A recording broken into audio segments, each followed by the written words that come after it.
dia. Bom dia. É uma palestra inclusiva hoje. Eu Ok. mesmo vou ser meu tradutor aqui. Bom dia, Paulo. Todo Bom mundo dia. conhece o Paulo? Sim. Sim, né? Então tá. Então já está apresentado. Todo mundo já te conhece. Então, alguém gostaria de fazer a prece inicial pra gente? Vamos ver uma mãe inspirada aí? Hoje a mãe descansa. Descansa, né?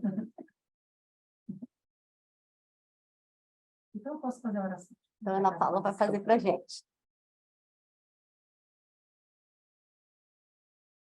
Querido Pai, acima de tudo, queremos te agradecer a esse momento, a essa oportunidade de aprendizado, nesse domingo tão especial, todos vocês aqui, com os amigos espirituais nessa casa também, com desencarnados e encarnados aqui nessa casa.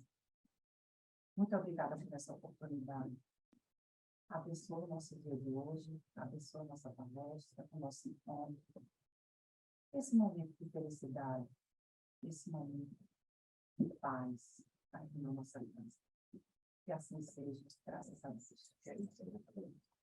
Bem, então, feliz Dia das Mães para todas as mães que estão aqui, encarnadas e desencarnadas, né? E hoje o Paulo vai falar desse tema legal para a gente, in honor of this day, I guess. Então, vamos ver aí o que o Paulo...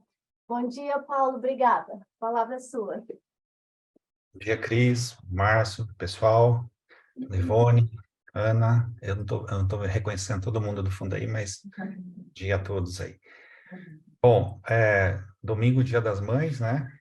Como diz a Dilma Rousseff, é muita coincidência todas as mães terem nascido no mesmo dia, mas tudo bem. Muito bom. Ah, bom, Faz todo dia. é, esse tema é um tema interessante, então eu vou falar um pouquinho aqui a respeito desse sagrado feminino, né? O feminino sagrado, como queiram, que é um tema bastante interessante e também um pouco deturpado na sociedade aí por conta de contextos históricos, né? Então, começa a minha fala aqui falando um pouquinho desse contexto histórico, fazer uma breve digressão aqui rapidinho, só para a gente contextualizar, e depois nós falamos dessa coisa do feminino, do materno, da mulher no evangelho, a presença importante desse feminino na história da cristandade, e principalmente nos dias de hoje, relacionada à questão da maternidade. Veja, se nós olharmos a humanidade como um todo, nós vamos perceber que ela é dividida no Oriente e no Ocidente, e tanto no Oriente como no Ocidente nós temos características muito distintas, né? Mas também características estas que nos unem. Então, aprender a lidar com a sabedoria de um com o outro é bem interessante para que a gente possa se desenvolver e, obviamente, vivermos melhor, né? O Ocidente nós conhecemos bem. O Ocidente possui um senso mais racional, uma consciência mais lógica, digamos assim, do que nos mitos aí simbólicos do pensamento em relação ao Oriente, que vive uma vida, digamos assim, mais voltada para a intuição, para o sentimento e a ligação com as coisas do mundo relacionado à natureza. É claro que tudo isso tem a ver com processos de evolução, desenvolvimento do pensamento racional, que veio com uma evolução tecnológica, material e científica para o mundo ocidental, principalmente, né? Mas nesse contexto, o que aconteceu? O plano interno da criatura humana, ele ficou relegado aí a um segundo plano, ou seja, o nosso mundo interior, o mundo da alma, o mundo do sentimento, ficou subjetivo aí a experiências interiores relacionados à nossa personalidade e de como nós somos na essência, que é muito característico dos orientais, né? Mas para eles falta um olhar um pouco mais direcionado também para o mundo externo, para que haja esse desenvolvimento tecnológico e científico. Então veja que nós temos aqui, no próprio mundo ocidental e oriental, essa dualidade. Um parece mais voltado para fora e outro mais voltado para dentro, né?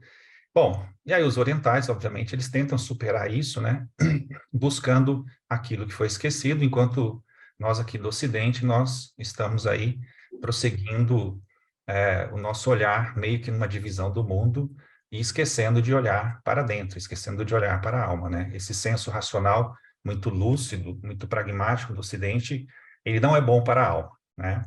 Então, o mundo ocidental nosso, ele ficou muito marcado por essa divisão dos opostos, né? A visão do homem que nós temos no mundo ocidental é um homem dividido, é um homem fragmentado, onde ele tem a mente muito racional, separada do seu corpo, e o pensamento separado do sentimento. E ele é masculino ou feminino, né? Ele não pode ser racional e intuitivo ao mesmo tempo. Ou ele é uma coisa, ou ele é outra, né? Não há lugar, assim, para uma comunhão das diversas polaridades que nós possuímos. Então, essas são vistas como realidades incompatíveis, que elas têm que ser excluídas, porque a consciência ela não suporta tudo dessa maneira. E foi assim que o homem, né, identificado como esse ser racional, masculino, ele tentou e tenta, de certa forma, controlar aquilo que ele identifica como o princípio feminino, né, a natureza e principalmente a mulher. Então, esses dois princípios, eles governam o mundo juntos. Ainda que a gente não queira muito admitir, mas cada fase da vida humana traz uma relação entre esse masculino e feminino, né? E aqui é interessante porque no início da humanidade, se nós pegarmos os livros de história, de antropologia, nós vamos perceber que no início reinava o princípio feminino, né? O homem ele vivia mais próximo desse contato interior com o seu inconsciente. Nós tínhamos relações mais harmoniosas, mais equilibradas com a natureza. Então, o homem e a mulher eles viviam de forma integral. Era uma relação igualitária, era uma relação muito interessante, e a mulher era extremamente valorizada porque era ela quem gerava e cuidava dos filhos. Nessa época, ela era associada com a terra, né? Porque a terra, ela é o sinônimo de fertilidade, porque ela produz o alimento, ela produz o pão, ela produz as plantas. Mas, em determinado período, na época das sociedades de caça, esse princípio masculino, ou seja, a masculinidade do homem, ela passou a exercer um certo domínio, passou a reinar sozinho. Então, as relações passaram a ser de violência e de poder, porque uma casta, um clã, tentava invadir o outro, e, obviamente, nós conhecemos aí na história o que isso gerou, né? E aí o homem, ele passa a olhar para si como o dominador daquilo tudo que existe, e a mulher como algo privado, né? Então, a parte feminina, a feminilidade, ela passa a ser olhada como a submissão, como castidade, como fidelidade, como obediência, como sacrifício, né? Então, transfere-se ali para a mulher tudo aquilo que ameaça, de certa forma, esse masculino, e esse lugar do homem como o dono de tudo, como aquele mandante, né? Então, essa relação, ela passa a ser de dominação e até de submissão. Como a mulher representava esse princípio feminino que necessitava ser dominado, ela foi subjugada, de certa forma, pelo homem. Não porque ela quisesse isso, né? Então, o mundo passou a ser, de certa forma, competitivo. E a mulher, no domínio privado, né, do lar e tudo mais, ela passou a conservar ali valores de solidariedade, de partilha, que foram passados, obviamente, para as gerações seguintes. Então, veja, isso é interessante notarmos, de certa forma, porque o homem, de certa forma, ele carrega dentro de si esse desejo de uma busca da totalidade perdida, né? E essa totalidade está muito relacionada a esse feminino, a essa questão do sentimento. Esse é um sentimento que vai sempre nos impulsionar para o outro. Daí nós entendemos que o homem busca a mulher busca o homem, as polaridades elas se atraem, né? Então as polaridades elas sempre buscam voltar a uma unidade no movimento cíclico eterno, né? As atitudes unilaterais elas acabam de certa forma atraindo ali os seus complementares, ou seja, nenhuma polaridade ela se isola ou ela fica reprimida, há sempre essa coisa de buscarmos o outro. A ideia de alma gêmea, eu não sei se vocês conhecem a história, mas ela parte exatamente daí. O mito de Platão. Platão, na Grécia Antiga, ele tinha esse mito do andrógeno, né? Sobre essa necessidade do outro reencontrar a metade que ficou perdida, para que o indivíduo fosse completo. Então, com sua parte masculina e feminina juntas, né? Então, o ser andrógeno era o primeiro que habitou o mundo e ele possuía dentro de si o princípio masculino e feminino. Mas os deuses ali sentiram inveja desse poder e decidiram dividi-lo em duas metades, né? E aí cada metade passou a procurar a sua parte perdida para tornar-se inteiro novamente. Então, à primeira vista, esse mito, né, ele parece confirmar que o encontro entre o homem e a mulher se dá somente na busca de uma tentativa de recuperar um no outro o complemento perdido, né? Mas veja que o andrógeno, quando ele foi dividido, ele também carregou consigo a sua metade que ele imaginava ter sido perdida. Então, assim como no mito, nós, hoje, a nossa atualidade, o ser humano atual, desconhece a mulher e o homem que habita dentro dele. Por isso que a comunicação, às vezes, ela é complicada, né? E isso é interessante porque esse mito de Platão aqui, ele é desmentido por Kardec no Livro dos Espíritos, né? Quando Kardec pergunta sobre a teoria das metades eternas, se ela é verdadeira, tá? E os espíritos respondem que não, isso é uma bobagem. Mas aqui eu vou deixar algo polêmico para vocês fazerem uma palestra aí depois, Cris. Kardec desmente a teoria das metades eternas, não das almas gêmeas, tá?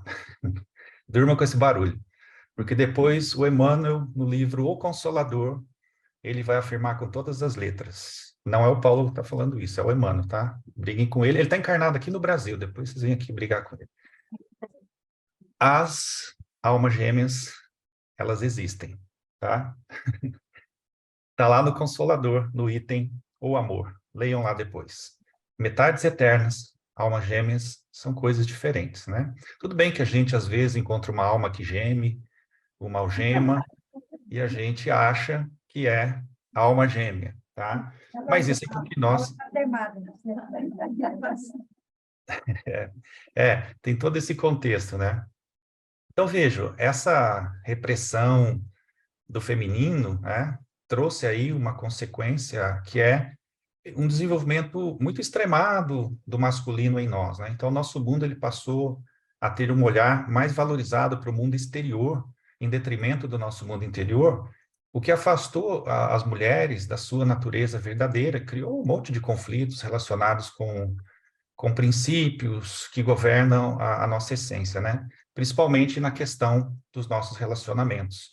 Porque, de alguma forma, as mulheres tiveram que desenvolver esse princípio masculino dentro delas, como a lei, a ordem, a racionalidade, e muitas vezes acabaram perdendo contato com esse princípio feminino, que eu estou chamando aqui do feminino sagrado, né? Que dita exatamente as leis da integração.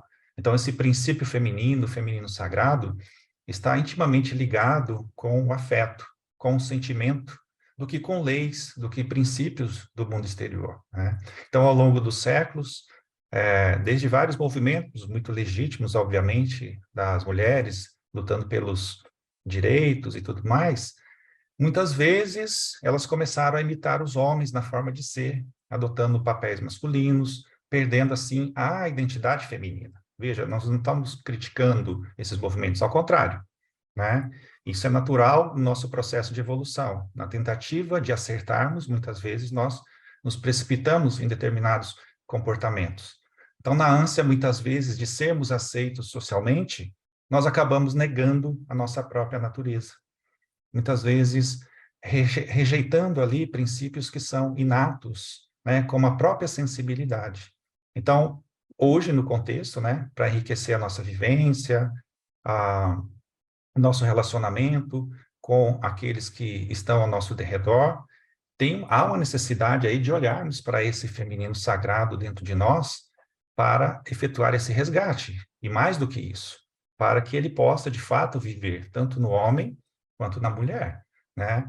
E isso é um processo que demanda tempo, né? O Jung vai dizer isso, né? A voz interior é a voz de uma vida mais plena e de uma consciência mais ampla e abrangente. Ela não pode ficar limitada àquilo, muitas vezes, que o coletivo nos impõe, né? Então, na antiguidade, havia esse contato mais íntimo com esse feminino, né? E a consciência, ela era mais primitiva. Vejo que, ao longo do tempo, à medida que nós nos desenvolvemos, nós passamos a olhar a realidade de uma forma diferente, né? Sob a forma dos mitos, dos ritos, das religiões, dos costumes. Então, isso foi, obviamente, sendo incorporado na nossa maneira de agir. E aí o indivíduo, do ponto de vista psicológico, ele começa a experimentar determinado nível de evolução, quando ele começa a olhar aquilo que está em nível inconsciente e trazer para a consciência, né? Por exemplo, a própria questão que nós trabalhamos na doutrina espírita, somos espíritos imortais. Até pouco tempo atrás, tínhamos essa consciência, mas hoje nós temos essa consciência. E aí temos a consciência da reencarnação, temos a consciência da caridade, temos a consciência da nossa transformação moral e tantas outras coisas boas que a doutrina espírita aí nos legou e que nos trouxe, né? Então, no passado, brevemente aqui para a gente entender isso, né? Existia aí uma interação maior do feminino com a sociedade, né? Com a nossa essência. Isso era chamado de matriarcado, né? E era aí, de certa forma, um tempo onde a mulher ela era olhada como mãe, como filha, como donzela, mas também como virgem, como meretriz, como bruxa, enfim. É a senhora do universo, é a beleza da natureza, é a questão da geração do alimento, do afeto, ela é provedora de todas as necessidades, né?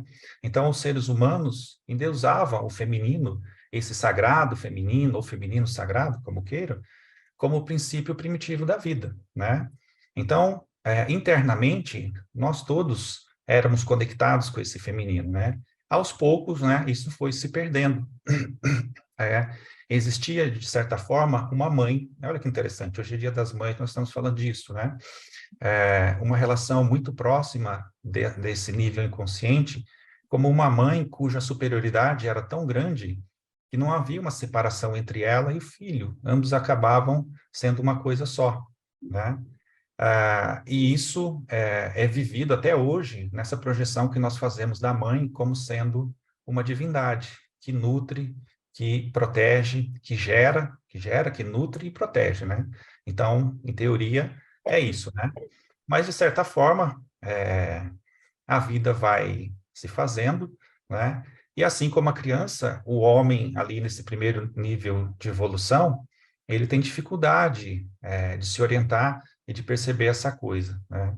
Então, ele sente a necessidade do afeto da mãe, ele sente necessidade de ser embalado em seus braços, né? Então, de certa forma, o mundo o abriga, o alimenta, e é refúgio ali de todo sofrimento, né? Que é experimentado pelo indivíduo, tá? E aí, a mulher é considerada a criadora da vida, né? Pois ela é a filha da grande mãe. A mulher, ela é considerada, ao longo do tempo, a responsável por tudo que está relacionado com a vida, né? Como eu disse, pesquisas aí de antropologia, históricas, mostram que as origens da humanidade, elas são colocadas sempre sob a égide, sempre sobre a supremacia da mulher, que era identificada com a natureza, né? Que é identificada aí com a Mãe Terra, né? Exatamente pela capacidade da mulher de gerar uma nova vida, nutrir essa vida com leite. Então, ela foi associada, de certa forma, com a terra, né? E assim as sociedades, elas foram se estruturando, os homens ali eram encarregados de prover o alimento, etc. Mas com o passar do tempo, essas relações, elas foram mudando, né? As revoluções foram ocorrendo, as transformações culturais, sociais, né? E a mulher passou aí a ser vista de uma forma diferente, né? Foi se percebendo que havia uma importância ali do homem também no processo de fecundação. E a união da mulher com o homem era parte de uma integração cósmica, né? Como nós sabemos, a sexualidade era vista como uma dimensão sagrada, tá? E aí, esses homens e mulheres foram, de certa forma, equilibrados, né? Mas com o passar do tempo, o homem ele passou a ter uma projeção muito maior, fazendo com que esse feminino sagrado, de certa forma, fosse deixado de lado. Então, o Deus masculino ele passa a adquirir mais importância que a deusa. E essa evolução da figuração divina, ela é muito interessante porque ela transforma as relações de poder no casal humano, né? No Egito, por exemplo, esse casal divino aparece ali como Osíris e Ísis. Então, Osíris torna-se ao mesmo tempo o espírito do grão, da água, do alimento, né? Da fecundidade, e o seu casamento ali com Ísis, a grande deusa da fecundidade, simboliza a união da água do Nilo com a terra, e eles fecundam a natureza.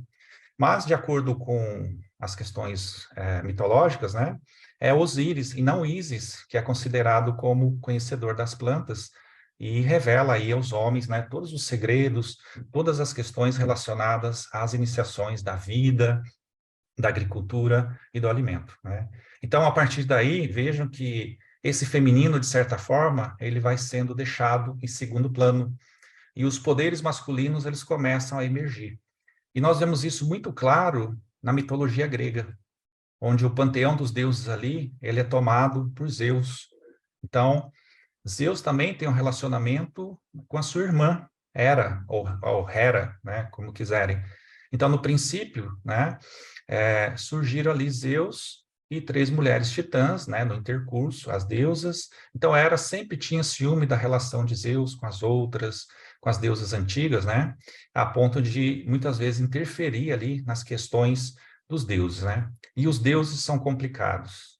Se nós olharmos todas as mitologias, nós veremos. Então, nessa fase da humanidade, os atributos masculinos eles começam a se separar do feminino. Então, a totalidade aqui parece ficar fragmentada, né? Então, primeiro, pela união dos opostos, né, nesses rituais que havia no passado, os mitos começam a enfatizar muito a figura do herói, que vence as forças do caos e traz a ordem ao mundo. E é por isso que hoje nós vemos tanto aí na nossa sociedade uma tendência de querer colocar a heroína, né? Em todos os filmes, em todos os segmentos, há uma intenção muito forte de trazer de novo essa figura do feminino, porque, claro, durante muito tempo foi colocada a questão do homem, né?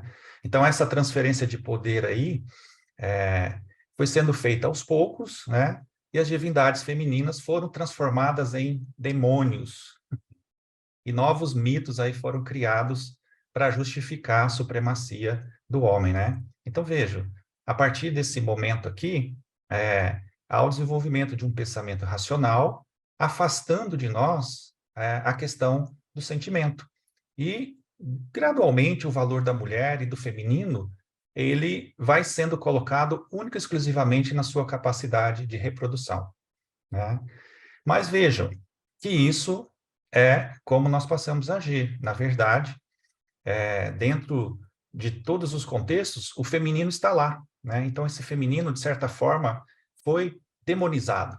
Eu não sei se vocês conhecem a história, mas parece que o Adão, ele era divorciado quando ele foi se casar com Eva, né? Ele era, de fato,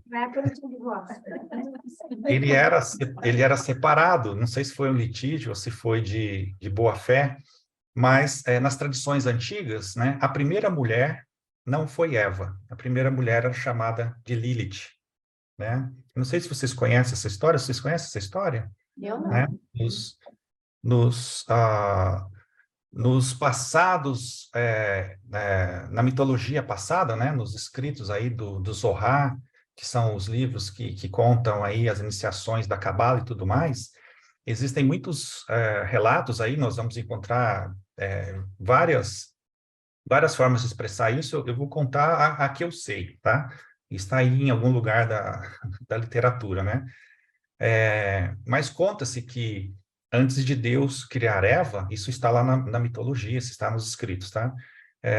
Deus havia criado Lilith, que é a primeira mulher, que foi a primeira companheira de Adão. Então, ela é considerada um demônio, não uma mulher, né? Ela foi criada do pó negro e excrementos. Olha que coisa terrível. Ela era cheia de saliva e de sangue, né, que é símbolo do desejo, e bela como um sonho.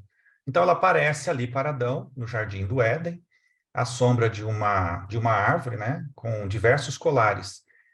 E aí, Lilith tem ali a iniciação da relação sexual com o homem. Ela é sedutora, ela sussurra, ela tem orgasmos, ela, de certa forma, seduz o Adão. Mas, diferente da Eva, ela queria ser uma mulher com os mesmos direitos com o homem. Então, aqui foi a primeira feminista que surgiu lá no paraíso, já querendo direitos iguais. Então, ela exigia certas coisas, né? Então ela começa a questionar Adão sobre o motivo dela ter que se submeter às suas vontades. Por que que eu tenho que me deitar embaixo de ti? Por que que eu tenho que fazer isso? Por que que eu tenho que falar aquilo? Eu acho que ela falava assim, por que que eu tenho que lavar a louça? Por que que eu tenho que limpar a casa? Né? Eu acho que isso, de certa forma, também já existia lá naquele momento lá do paraíso, que não era tão paraíso assim, tá? E ela exigia isso, né? Eu sou igual a ti. E aí o Adão, obviamente, ele não aceitava, né, essa paridade, que deixa a Lilith muito irritada e faz com que ela se afaste dele, né? Então, quando o Adão acorda e não acha a Lilith ali, ele vai reclamar com Deus. Ele fala, olha, aconteceu aqui, olha, eu quero saber o que aconteceu, por que essa mulher me abandonou, e compreende ali que essa mulher o está desafiando, né? E está desafiando a Deus também, porque se Deus tinha colocado ela para ser submissa, ela deveria ser submissa, tá? E ali a Lilith, ela, segundo os relatos, ela foge, né? E Deus ali aplica ali uma punição, né? O desejo da mulher é para o marido, volta para ele. Então a gente vê nesses textos aqui algo bem machista, né? Relacionado àquela época, obviamente, né?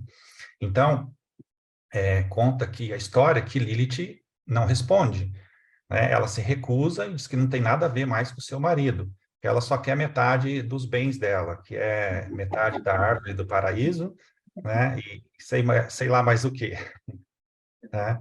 Enfim, e aí Deus insiste, e aí a Lilith se transforma, ela não é mais a companheira de Adão, ela não quer ser submissa, então Deus manda uma ordem para que os anjos a encontrem, né, e a tragam de volta para Adão, porque se ela não fizer, ela será afogada. E ela se recusa, e os anjos, ao invés de matá-la, simplesmente lhe dão ali um castigo, né? E ela passa a viver vagando pelo mundo e os seus filhos viram demônios. E desde aquele dia não houve mais paz ao homem, porque a Lilith, ela perturba o sono dos homens, ela atrapalha a vida psíquica do homem, induzindo o homem muitas vezes a se jogar em situações muito perigosas, né? Veja que na época que a Bíblia foi escrita, né, esse mito de Lilith, ele foi censurado, né, porque continha uma proposta contestatória, onde a mulher reclama um lugar junto ao homem, uma posição de igualdade, não de submissão. Os homens tinham medo de que isso influenciasse as mulheres, né, e quisessem ali a independência em relação a eles, assim como Lilith não aceitou ser dominada por Adão, né?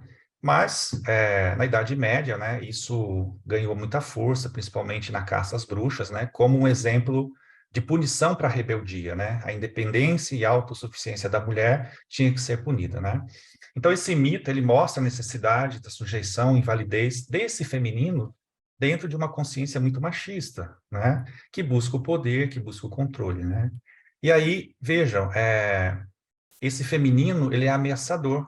Então, a história de Adão e Eva, ela é mais tranquila, né? Ela foi aceita e colocada na Bíblia, coloca a mulher numa posição inferior ao homem e sob o seu domínio. Então, por ser criada depois de Adão, da sua costela, né?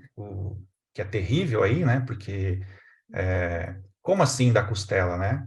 E nomeada por ele, né? Garante o poder dele sobre Eva. Então, a mulher, não sendo criada diretamente da divindade, possui uma imperfeição, o que torna mais fácil a sua queda, a tentação da serpente, né? Então, vocês conhecem a história, né? A serpente estava lá, ela foi lá, falou para Eva, pode comer do fruto aí, da árvore do fruto do conhecimento, né? O fruto da árvore do conhecimento, né? Todo mundo acha que é uma maçã, mas não é maçã, a Bíblia não fala em maçã, né? E a Eva vai e come. Mas o argumento da serpente foi muito sagaz. A serpente virou para Eva e falou assim: come que emagrece. E aí?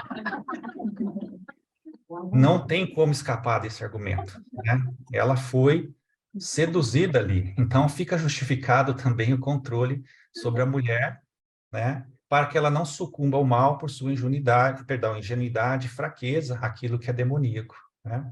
Enfim, e aí nós vamos ver isso ao longo da história da humanidade, e essa questão do feminino, ela passa a ser vista como uma perda de autonomia, de liberdade, para que ela decida o seu destino. Então, muitas vezes confinada, questionando-se a capacidade intelectual das mulheres e como elas tinham acesso também ao longo da história a um saber interditado. A exclusão das mulheres foi ocorrendo de uma forma muito natural, né? Ao passo que a sociedade desenvolveu-se aí com uma visão muito estranha, esquisita, em relação à maternidade. Depois, nós tivemos aí a época do catolicismo e tudo mais, que, de certa forma, até piorou, né? Então, a organização da família, por exemplo, consolidou ali a imagem da mulher como mãe e do homem como pai, né? Muitas vezes esquecendo que homem e mulheres não estão separados dentro das suas atribuições psicológicas e sentimentais, né? Então, ao homem foram atribuídas responsabilidade, autoridade, sendo função do homem prover a casa e a família, né? Atuando na sociedade, no mercado, na política, enquanto a mulher, frágil, sensível e dependente, na casa, no espaço doméstico e privado, né? E aí, ao longo do tempo, né, o feminino, ele tenta sair como um reconhecimento de alteridade, ou seja, de perceber, né, o outro, de perceber a pessoa, né? E aí ele passa a desafiar a ordem masculina, tá? Então, todas essas mudanças, acabou gerando um conflito aí, onde se perdeu o que seria feminino, o que seria masculino, porque os papéis sociais aí começaram a ser muito cristalizados, quebrados, distorcidos, né? E, de certa forma, o feminino invade o masculino, introduzindo aí muita confusão, né? Não é culpa das mulheres, obviamente, né? Então, padrões masculinos foram adotados, né? Sem que os homens se feminizassem. E é uma tentativa hoje de que isso ocorra. E isso não é bom, né? Porque são polaridades distintas, né? O que fez com que homem e mulher vivessem em dois mundos diferentes, com comunicação diferente. Então, o que falta, muitas vezes, até para o homem, é o resgate do feminino, mas sem perder a sua masculinidade, né? Que se construa entre isso uma relação de reciprocidade no local de uma relação de competitividade, tá? E é importante que nós olhemos isso, né? Porque só quando nós reconhecemos o que foi perdido dentro de nós, é que nós podemos nos tornar indivíduos inteiros, né? Eu não sei se vocês conhecem a lenda do rei Arthur, eu vou contar brevemente aqui, mas a lenda do rei Arthur, o rei Arthur era um cavaleiro da Tábua Redonda, e certa vez ele estava caçando, né, ilicitamente nas florestas do reino vizinho, e aí ele foi aprisionado pelo rei, né? Então, ele poderia ter sido morto, né, imediatamente, porque transgrediu as leis de propriedade, mas o rei gostava do rei Arthur, tá? E aí ele ofereceu a liberdade ao rei Arthur, né? E a condição era muito simples. Ele tinha o prazo de 1 ano para responder uma pergunta. Olha a pergunta. A pergunta era: o que realmente a mulher quer? O rei deu 1 ano para o rei Arthur responder essa pergunta. O que realmente a mulher quer? Calma aí. E aí o rei Arthur falou: estou morto, né? Porque o que uma mulher quer, né? É impossível achar uma resposta para essa pergunta, né? O ser mais enigmático que se conhecia era a mulher, e não se sabia os seus reais desejos, né? Mas ele tinha que encontrar uma resposta, porque senão ele seria enforcado. Então o Arthur voltou para casa e pôs se perguntar como é que ele faria isso, né? Freiras, princesas, rainhas, todos foram inquiridos ali, e ninguém sabia a resposta, né? Mas aí havia uma bruxa, e essa bruxa provavelmente saberia a resposta. Mas aí, a bruxa, ela cobrava um preço muito alto. Mas tudo bem, ele era o rei, ele foi lá, no último dia do ano, né? Como a gente faz, no último minuto ali, ele vai e pergunta para a bruxa, né, qual era o preço, né? Ele não tinha resposta, e ela sabia a resposta. E aí ela disse, eu te digo a resposta, mas o meu preço é, eu quero me casar com o seu melhor amigo, o Gawain, que era um cavaleiro, né? E o amigo mais íntimo do rei Arthur, né? Como o rei Arthur era muito amigo e gostava do Gawain, ele concedeu o pedido. Ele falou, tudo bem, você vai casar, você pode casar com o Gawain, sem perguntar para ele. Mas o Gawain, como era muito amigo, falou, tudo bem, se for para salvar a sua vida, eu caso com a bruxa, né? Então, quando o casamento foi anunciado, a velha bruxa revelou a resposta. Sabe qual é a resposta para a pergunta? Permanece em segredo até hoje. Não estou brincando. A, a bruxa disse o seguinte: sabe o que realmente quer a mulher? Resposta: ela quer ser senhora da sua própria vida. Né? Olha que interessante isso. Olha que forte isso. Né? E ao ouvir a resposta, o rei vizinho, né, que tinha condenado Arthur, ficou satisfeito. Deu a liberdade ao Arthur e, como prometido, eles se casaram. Né? Apesar da bruxa ter mostrado ali o seu pior comportamento diante da corte, né? O Gawain ali, ele se portou elegantemente, se casou quando foi consolidar ali as núpcias, né? Aquela bruxa que era extremamente horrorosa, só tinha um dente na boca, feia, aquele estereótipo de bruxa que nós vemos, né? De repente ela aparece como uma linda donzela. E aí ele pergunta o que aconteceu, e ela diz, bom, como você foi gentil, como você me tratou bem durante o dia, né? Então agora à noite eu vou aparecer como essa mulher formosa, né? E aí ela diz a ele, você pode escolher, né, se eu apareço como uma mulher formosa durante o dia ou à noite. E aí ele respondeu, ora, escolha o que você quiser. E aí a bruxa ficou tão feliz com essa colocação do Gawain, que ela diz que, ok, então eu vou ser bela o tempo todo para você, já que você mostrou respeito, né, e está me deixando escolher a minha própria vida, que é o que todas as mulheres desejam verdadeiramente, serem senhoras e donas do seu destino, tá? Então, vejam, é interessante isso, né, de percebermos essa relação do masculino e do feminino ao longo da história, né? Homens e mulheres não foram privados apenas dessa natureza íntima, desse comportamento, que nós precisamos olhar. E isso é muito interessante, porque o Jung vai nos dizer que é importante que nós olhemos para dentro de nós, porque dentro de nós existem opostos, tanto na mulher quanto no homem. Esses opostos são conhecidos como ânima e ânimos, né?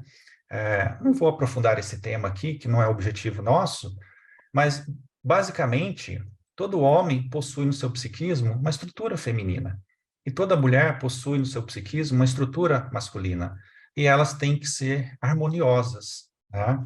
Mas vejam, esse feminino que está no inconsciente do homem não é a mesma coisa que a expressão do feminino consciente da mulher. São coisas diferentes, né? A feminilidade de uma mulher mostra força, vitalidade, uma presença iniciadora muito viva, que é a feminilidade dessa ânima no inconsciente do homem, que é secundária, né?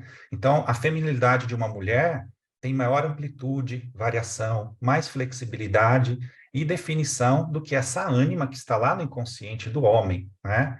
Então, vejam, a feminilidade da mulher foi reprimida, a imagem consciente do homem feminino foi incorporada pelas mulheres que passaram a se identificar com a função de mediar a consciência e o inconsciente.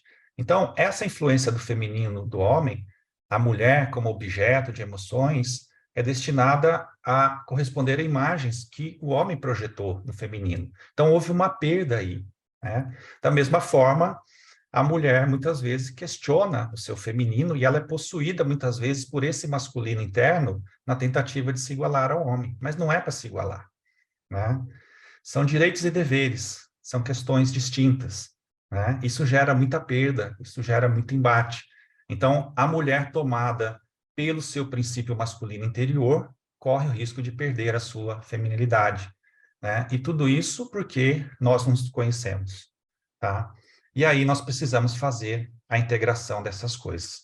Então, esse novo feminino, esse feminino sagrado, ele requer para emergir uma autoafirmação consciente para que seja interessante para a mulher aceitar que a sua natureza é diferente da natureza dos homens, e o contrário também, né? E a mulher assumindo a sua questão afetiva, de sensibilidade, de feminilidade. Quando a mulher se assumir como um indivíduo de forma íntegra, ela vai ser capaz de despertar no homem respeito, admiração e levá-lo a perceber em si mesmo também a sua alma feminina, né? Que é muito difícil para o homem reconhecer o seu feminino interno. Então, essa relação, aos poucos, ela precisa passar por uma reformulação para que possa ser possível aqui o casamento do Sol com a Lua. A Joana de Anjos vai dizer isso, né? Primeiro nós casamos fora, para depois nós casarmos dentro, para depois nós casarmos fora de novo, tá? E aí nós temos que pensar e olhar essas questões dentro de nós. Dentro desse contexto aqui, o feminino ao longo da evolução da humanidade, teve aí muitos exemplos grandiosos, grandes mulheres que se destacaram por esse feminino, por essa força, por essa sensibilidade ao longo da história da humanidade. Joana de Cusa, Clara de Assis, Teresa d'Ávila, Joana d'Arc, Emma Jung, a Mère Gabrielle Baudet, também chamada e conhecida como esposa de Kardec, né? Que não é legal, é bom a gente saber o nome dela, porque ela foi uma grande mulher, conhecida como Gabi, que esteve ali presente, sempre ajudando e fortalecendo muito o Kardec, né? E ao contrário do que muitos dizem, atrás desse grande homem tinha uma mulher. Não, ela nunca esteve atrás, ela sempre esteve ao lado, né? Sempre amparando e apoiando o Kardec, como uma grande mantenedora ali também na Sociedade Espírita de Paris, após o desencarne de Kardec. Em particular, eu queria destacar aqui 3 nomes que eu acho muito interessante, né? Marie Curie, eu estou falando desse jeito, ela é polonesa. Se tiver alguém polonês aí, por favor, corrija a pronúncia, né? Marie Curie, ou Marie Curie, não sei como se fala isso em polonês, tá? Mas essa mulher foi uma física e química polonesa que estudou na França, né? E ela conduziu pesquisas relacionadas à radioatividade. Foi a primeira mulher a ganhar o prêmio Nobel. E a única pessoa a ser contemplada com 2 prêmios Nobel em áreas diferentes, na física e na química. Olha esse poder do feminino sagrado aqui, tá? Vejam, ela teve um papel muito importante no legado da sua família, que já tinha 5 prêmios Nobel. Então, foi a primeira mulher também a se tornar professora na Universidade de Paris, em Sorbonne, e em 1995 se tornou a primeira mulher a ser sepultada por seus próprios méritos no Panteão de Paris. Outra mulher que queria dar destaque aqui, que todos nós conhecemos muito, Isabel Alexandra Maria. Sabe quem é? Isabel Alexandra Maria? Também conhecida como Elizabeth II, né? Que teve um legado muito interessante, né? Essa mulher, ela reinou em 32 estados durante a sua vida, 14 desses até a data da sua morte. Ela foi chefe de uma grande organização governamental composta por 53 países independentes, sendo também a primeira monarca feminina soberana aí da Casa de Windsor, da Igreja da Inglaterra, comandante suprema das Forças Armadas do Reino Unido. Em alguns dos seus outros estados, ela possuía também um título de defensora da fé. O papel político dessa mulher foi fantástico. Ela manteve a paz por muito tempo, em grandes áreas, com funções muito significativas, sendo representante ativa da sua nação no mundo, com uma popularidade, né? E ela fez uma coisa muito fantástica. Ela virou meme, tudo que era coisa, né? Ela morreu com 96 anos de idade, né? E morreu há pouco tempo atrás. E teve um papel fantástico, né? Veja a história dessa mulher que fez tudo isso aqui. E a outra mulher que eu queria destacar aqui, que teve uma atuação fantástica aqui no Brasil, que poucos conhecem, se chama Nise da Silveira. Essa mulher, ela desencarnou com 94 anos de idade. Ela era carioca, do Rio de Janeiro. Nise foi uma psiquiatra, e ela foi reconhecida mundialmente pela contribuição que ela deu à psiquiatria, revolucionando aí a questão do tratamento mental no Brasil. Foi aluna de Carl Gustav Jung. Então, ela dedicou o trabalho dela aos doentes mentais. A grande contribuição dela foi se manifestar contra as formas agressivas que os pacientes psiquiátricos eram tratados na sua época, como, por exemplo, o eletrochoque, a insulinoterapia, lobotomia. Então, ela passou a trabalhar com os seus pacientes a arte-terapia, por meio do desenho. E teve resultados fantásticos ali, mostrando que aqueles nossos irmãos que estão ali num estado de loucura, eles apenas estão aprisionados num cérebro incapacitado de se manifestar, mas que são espíritos imortais, como tantos outros tantos outros de nós. E, finalmente, ressaltar, para a gente já conduzir para o final da nossa fala aqui, o feminino sagrado que está no Evangelho. As mulheres do Evangelho. Existem muitas, né? Vejam que Jesus, ele dignificou a mulher no Evangelho. O tempo todo, ele se encontra com mulheres. As mulheres ali presentes, muitas vezes esquecidas, as mulheres discriminadas, as prostitutas. E o mais interessante, no início de sua missão, ele vai a Samaria e ele encontra uma mulher à beira do poço, né? E a mulher estava tirando água. A mulher samaritana. Então, foi a primeira a reconhecê-lo como Messias. Então, olha que interessante. No início do seu mandato, digamos assim, mediúnico de Jesus, da sua missão, ele é reconhecido por uma mulher. E ele faz um negócio muito interessante, e aqui é o Divaldo quem diz, não sou eu, não briguem comigo. Ele diz assim, como ele precisava que a mensagem pudesse correr, que ele era o Messias, ele diz à mulher, não conte a ninguém, eu sou o Messias. Né? E aí, não sei o que aconteceu, né? Eu acho que ele falou assim, voz Correu alta, muito bem. correu muito bem. Depois nós vamos encontrar Jesus ali, em contato com outra mulher, uma prostituta que se joga a seus pés e perfuma os seus pés, Maria Madalena.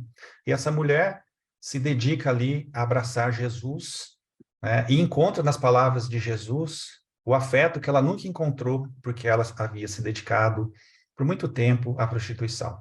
Ou seja, tentando preencher o vazio da sua alma com sexo, com prazer, e percebendo que ela estava bebendo água salgada para tentar matar a sua sede. Então ela encontra Jesus, e ali nas palavras de Jesus, ele a acolhe e dá a diretriz para ela abraçar o seu semelhante, para trabalhar e se libertar da culpa, porque ela achava que não era digna de traçar ali um caminho no amor e na caridade.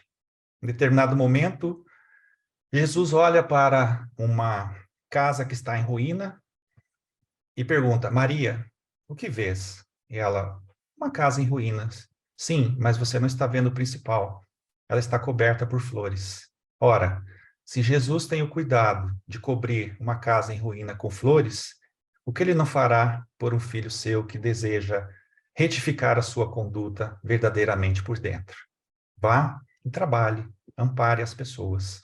Então ela vai e se dedica, né, resistindo ali às sugestões novamente dos convites maliciosos que chegavam, porque ela era uma mulher muito bonita, ela era atraente, ela possuía uma aura de sexualidade, então ela vai resistindo, ela vai se fortalecendo e ela prossegue até que no final ela vai se dedicar aos leprosos, né, e acaba contraindo ali também a hanseníase ao final da sua vida, né. Existe uma passagem muito bonita dessa história, né, que nós vamos ver contada ali pelo irmão X, pelo Chico Xavier, no livro Boa Nova, acerca de Maria Madalena, onde ela desencarna e Jesus está ali esperando por ela.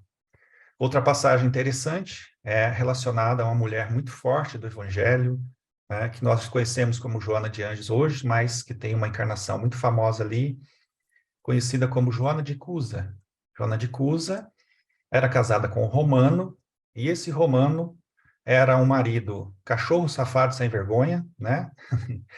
Resumindo de forma bem simples, que não gostava dos cristãos. Então ela pede a Jesus se ela pode abandoná-lo. É o que Jesus diz, Maria.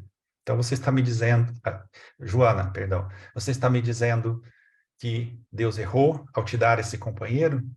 Né? Acolhe-o, trate-o, cuide dele.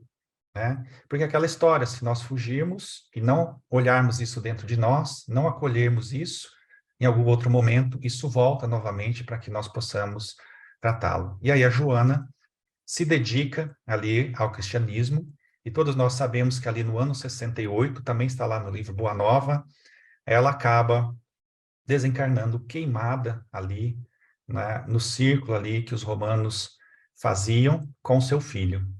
E o seu filho não era cristão. O seu filho pede para que ela abjure a Jesus. Então ela se lembra da conversa que teve com Jesus, onde Jesus pede que ela mantenha a sua fé, a sua confiança. Então ela diz: não abjuro. Eu mantenho a minha fé em Jesus. Então ela morre queimada e o filho também.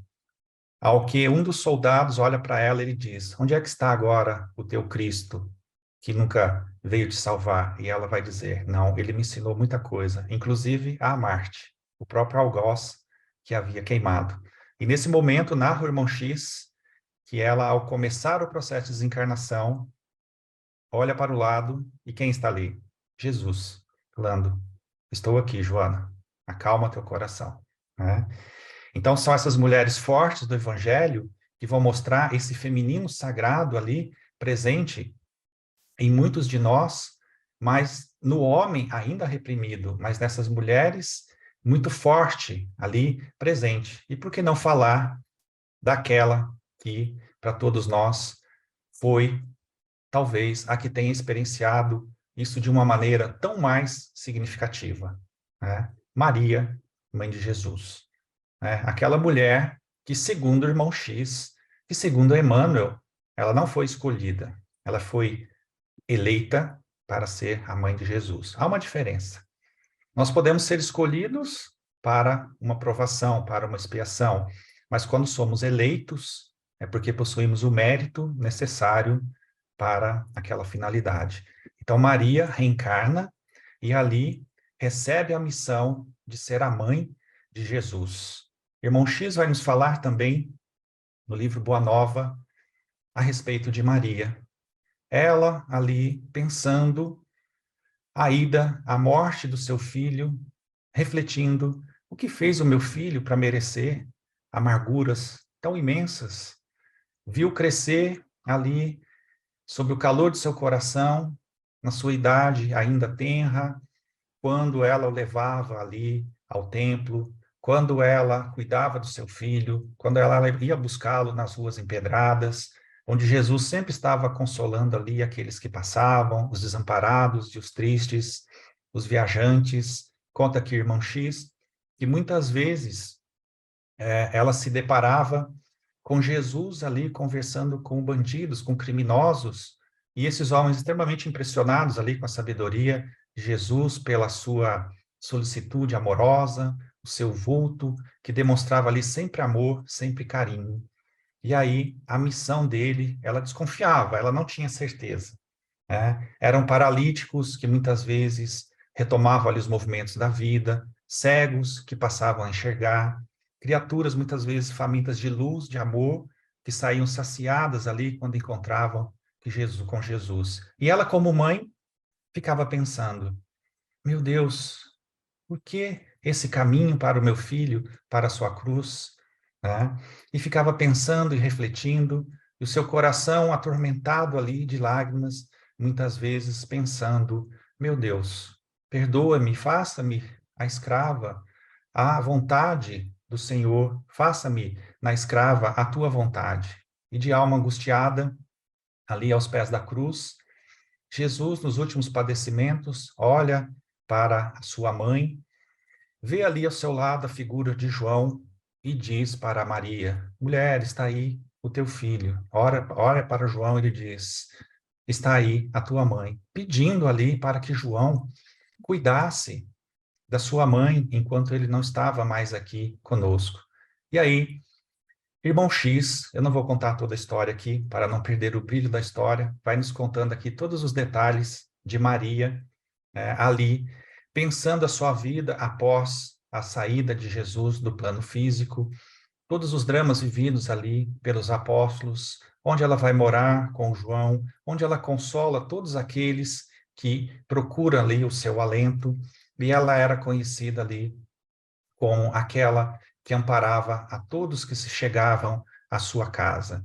Todos os necessitados, todos aqueles que procuravam amparo, Maria ali abraçava, contava as histórias, os detalhes da vida de Jesus, todas as suas lembranças, com um enternecimento maternal.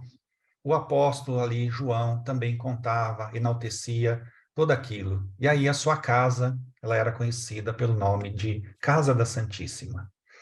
E essa mulher amparava a todos e ficou a vida ali, sempre pensando na sua vida, no ministério do seu filho e a dor de uma mãe de ter perdido um filho dessa forma.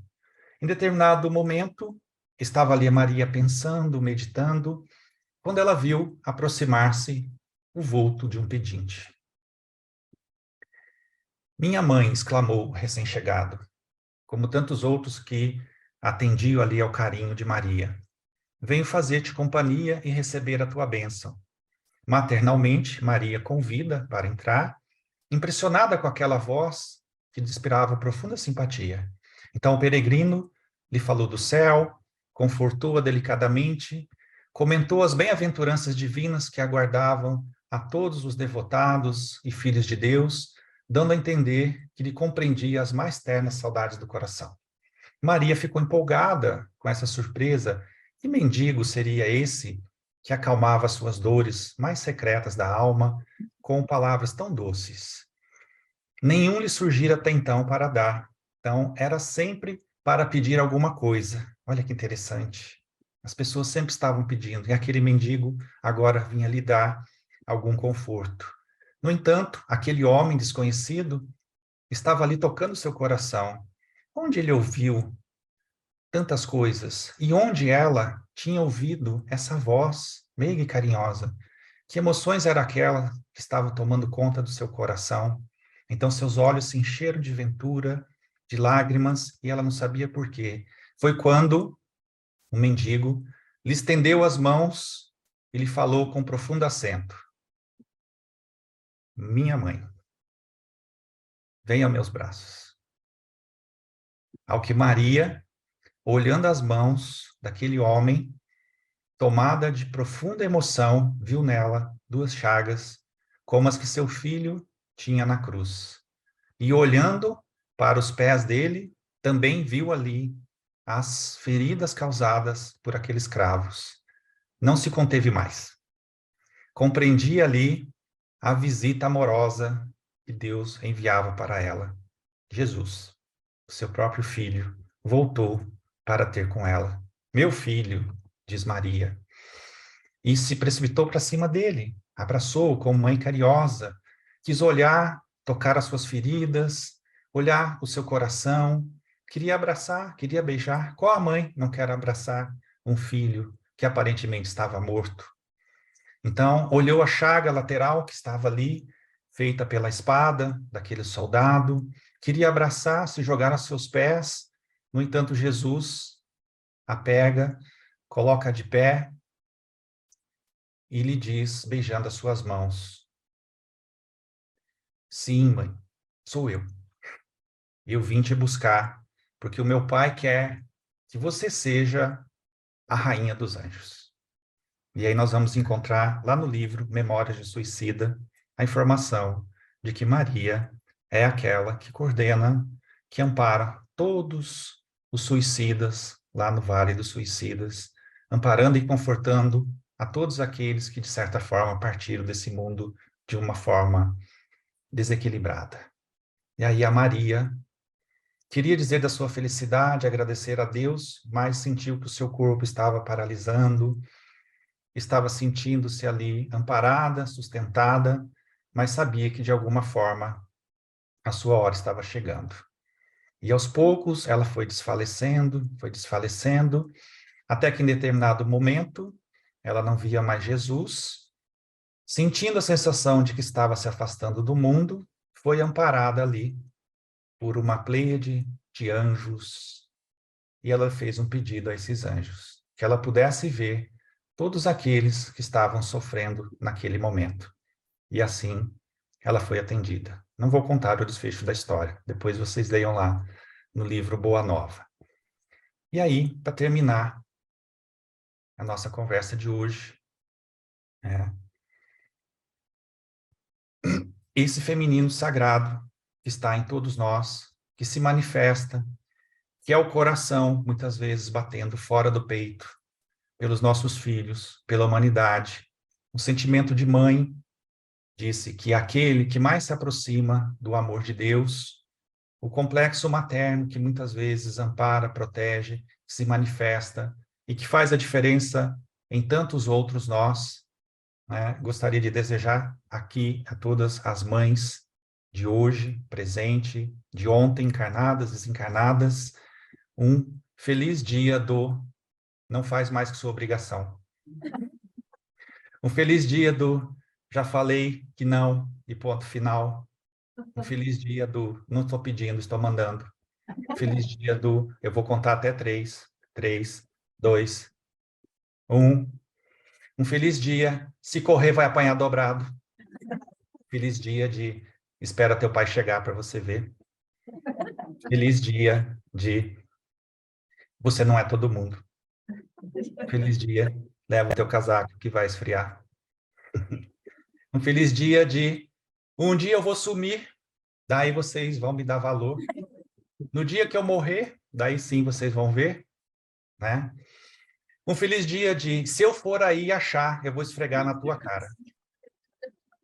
E o pior que acha. E a gente não sabe como é que a gente olhou, procurou e não achou, a gente olha e não vê, mas ela tem superpoder, visão além do que a gente imagina. A mãe tem um superpoder que eu não consigo explicar até hoje. Quando você sai correndo e ela pega o chinelo e ela joga, você virou a esquina, passou por 3 paredes e o chinelo vai... Ela faz curva e pega na sua cabeça. Não dá para entender o superpoder que as mães têm. Então, mas hoje, né, é dia de você se vingar. Então, pega a sua mãe, leve para passear no mall. Se ela gostar de algo, você diz, na volta a gente compra. É brincadeira, não compre sim. Quem nunca ouviu a mãe falar isso é porque nunca teve infância. Então, para terminar, gostaria de trazer aqui um poema, 2 na verdade, aguenta um pouquinho aí, por favor, eu sei que já estouramos nosso tempo, mas um poema de Benedito Godoy Paiva, pelo Chico Xavier. Esse poema se chama Juízo Final. Ele diz assim: sentado o Padre Eterno, entrou no refulgente, olhar severo envia toda aquela gente. Enquanto anjos cantam, outros vão levando, ante a figura austera desse venerando. As almas que da tumba emigram assustadas, vendo o tribunal solene e majestoso em que vão ser julgadas. 2 grupos são formados, um de cada lado. O da direita, céu. O da esquerda, averno, inferno. E Satanás, ao canto, o chifre fumegante, espera impaciente, impávido, arrogante. A turma para o inferno. Aconchegando o filho, a alma bem-amada, e que na terra fora algo desacisada, uma mulher se chega e a sua prece faz. Roga ao Pai eterno, poupe do inferno o pobre do rapaz. Confia o Padre eterno, alonga a barba branca, e o óculo ajustando a ponta do nariz, o olhar dirige, então, a pobre desgraçada e compassada diz: os anjos vão levar-te agora ao paraíso e dar-te a recompensa, o teu descanso eterno. Ali desfrutarás felicidades 1000. Porém, teu filho mau irá para o inferno. Um anjo toma o moço e o leva a Satanás. Porém, a pobre mãe, ao ver partir o filho, aflita corre atrás. E ao incorporar-se às hostes infernais, eis grita o Padre Eterno, em tom assustador: mulher, para onde vais? E o que passou-se então, ninguém esquece jamais. Eu vou para o inferno, ao lado do meu filho, a repartir comigo a sua desventura. As lágrimas de mãe, as gotas do meu pranto, acalmarão no averno a sua queimadura. E deixo para ti esse teu paraíso, essa mansão celeste, onde o amor é surdo, onde se goza a vida a contemplar tormento, onde a palavra amor represa um absurdo. Entrega esse teu céu às mães malvadas, vis, que os filhos já mataram para os não criar, pois só essas megeras poderão no céu ouvir gritar seus filhos sem se consternar. Desprezo esse teu céu, o meu amor é grande, imenso assaz sublime. E posso te afirmar que se não te comove o pranto lá do inferno, e os que no averno estão são todos filhos teus, o meu amor excede ao próprio amor de Deus. E ante o estupefato olhar do Pai eterno, a mãe beijou o filho e foi para o inferno. Amor de mãe, né? E foi para o inferno, porque nas palavras de Cora Coralina, mãe é quem fica. Mãe é quem fica. Depois que todos vão, depois que a luz se apaga, depois que todos morrem, mãe é fica. Às vezes não fica em presença física, mas mãe sempre fica. Uma vez que você tem um filho, nunca mais seu coração estará inteiramente onde você estiver. Uma parte sempre fica. Fica neles, se eles comeram, se dormiram na hora certa, se brincaram como deveriam, se a professora da escola é gentil, se o amiguinho parou de bater, se o pai lembrou de dar o remédio. Mãe fica. Fica enlatada no corredor do espaço Kids, para brincar com a cria. Fica espremida no canto da cama da madrugada para se certificar que a tosse melhorou. Fica com o resto da comida do filho para não perder mais tempo cozinhando. É quando a gente fica que nasce a mãe. Na presença inteira, no olhar atento, nos braços que embalam, no colo que acolhe. Mãe é quem fica. Quando o chão some sobre os pés, quando todo mundo vai embora, quando as certezas se desfazem, mãe fica. Mãe é a teimosia do amor, que insiste em permanecer e ocupar todos os cantos. É caminho de cura. Nada jamais será mais transformador do que amar um filho, e nada jamais será mais fortalecedor que ser amado por uma mãe. É porque a mãe fica que o filho vai. E no filho que vai, sempre fica um pouco da mãe. Era um jeito peculiar de dobrar as roupas, na mania de empilhar a louça só do lado esquerdo da pia, no hábito de sempre avisar que está entrando no banho, na compaixão pelos outros, no olhar sensível, na força para lutar. No coração do filho, mãe fica. Ou ainda nas palavras de Mário Quintana. Mãe são 3 letras pequenas, as desse nome bendito. Também o céu tem 3 letras, e nelas cabe o infinito. Para louvar a nossa mãe, todo o bem que se disser nunca há de ser tão grande como o bem que ela nos quer. Palavra tão pequenina, bem sabe os lábios meus, que és do tamanho do céu e apenas menor que Deus. Feliz Dia das Mães a todas vocês. Obrigada.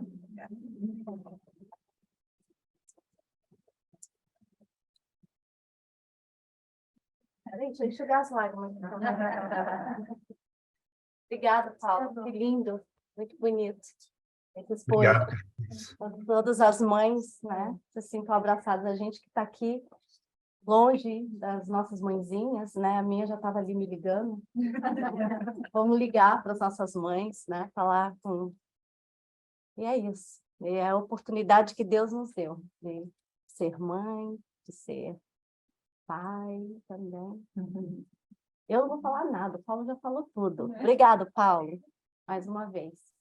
Então, a gente pode ir para o nosso trabalho do passe, né? E depois a gente volta e fala com o Paulo. Paulo, então sua próxima palestra, a gente já sabe o tema, né? Metades eternas e almas gêmeas, é isso? É a próxima palestra do Paulo, o tema. Então já escreve aí, ó. É claro, claro, pode falar. Aí você faz para ele se ele vai poder me ouvir. Não pode. Você está ouvindo a Fran, Paulo? Não. Estou ouvindo, pode falar. Falar, Fran. Oi, Paulo, tudo bom? Bom Oi. dia, boa tarde aí para você. Saudade das suas aulas. Minha pergunta é, dentro da nossa sociedade atual, talvez a gente não confunda um pouco quando a mulher começa a encontrar um equilíbrio do seu lado masculino, ou também isso já aconteceu na história, que até mesmo você descreveu mulheres que fortaleceram o seu lado masculino para poder exercer a sua missão e a sua função no mundo. E eu queria entender um pouco mais sobre a sua perspectiva disso, e o que seria essa mulher na Nova Terra, por exemplo, né? Com o seu lado exercendo mais funções sociais, tendo outras funções dentro da família e etc. Essa é uma questão que está amadurecendo, né? Mas, assim, enquanto nós não nos conhecemos nesse contexto, e aqui, por isso que a Joana traz essa série psicológica, para que a gente possa olhar a questão da ânima e do ânimos, né? Então, Se o masculino ele é tomado por esse feminino inferior, que não consegue reconhecer na mulher as qualidades, que não consegue trabalhar o afeto, a sensibilidade dentro de si, o homem sempre vai projetar esse feminino fora de uma forma ruim. É aí onde nasce o machismo, é onde nasce o feminicídio, porque ele não tem uma relação boa com esse feminino, né, que foi construída nessa vida e ao longo de muitas vidas, né?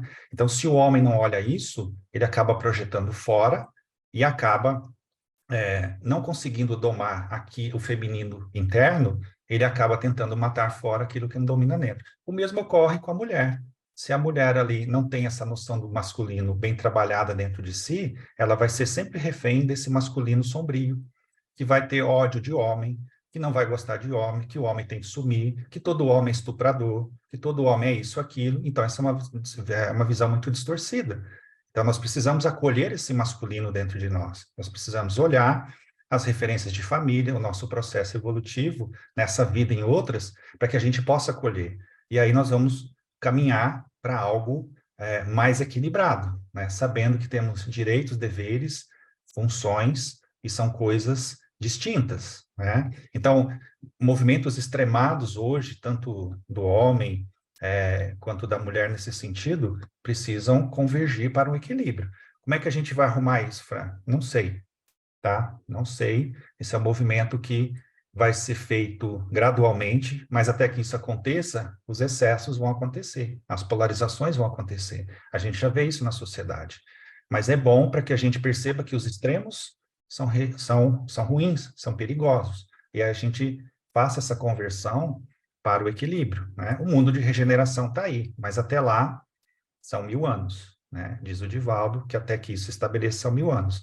Então, é interessante que nós, como homens, comecemos a perceber o feminino dentro de nós, para que a gente trabalhe e desenvolva a sensibilidade, o afeto, o amor, o carinho, e não projetemos isso fora, e a mulher também, da mesma forma, perceba esse masculino dentro dela, para que tenha objetividade, pragmatismo, fé na vida, noção de justiça e tudo mais, para que a coisa não fique extremada. E aí, aos poucos, a gente vai trabalhando isso. Isso é um trabalho para muitas vidas. Não dá para ser algo imediato. Então, como é que isso vai acontecer? Naturalmente, pelo conhecimento de nós mesmos, né? A doutrina espírita nos ajuda muito nisso, e também a psicologia espírita. Segundo o Divaldo, o Jung e a Joana de Anjos estão voltando aí para que eles possam dar uma força para a gente nesse sentido, né? Para que uma psicologia mais humanista, mais espiritualizada, possa se colocar. Essa questão, ela é mais profunda, a gente precisava aqui de um seminário para a gente trabalhar essas coisas. O pessoal está com o tempo contado, eu vou deixar aqui, mas a gente pode conversar em outro momento sobre isso, tá bom?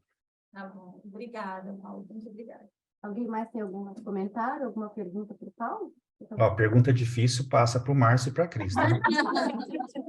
Mas tá de cabeça baixa. Márcio é PhD. Já foi apedrejado aqui, já. Todo mundo bem? Certo? Então, tá bom. Então, a gente passa para o nosso trabalho do passo, te agradecendo mais uma vez, Paulo, nosso querido trabalhador aí, está sempre com a gente. E a Eu gente que agradeço, Cris. Uhum. Muito obrigado. Obrigado e bom trabalho para vocês. Até mais, pessoal. Tchau, Paulo. Obrigada. Um abraço. Tchau, tchau, Cris. Tchau, Márcio. Tchau, tchau.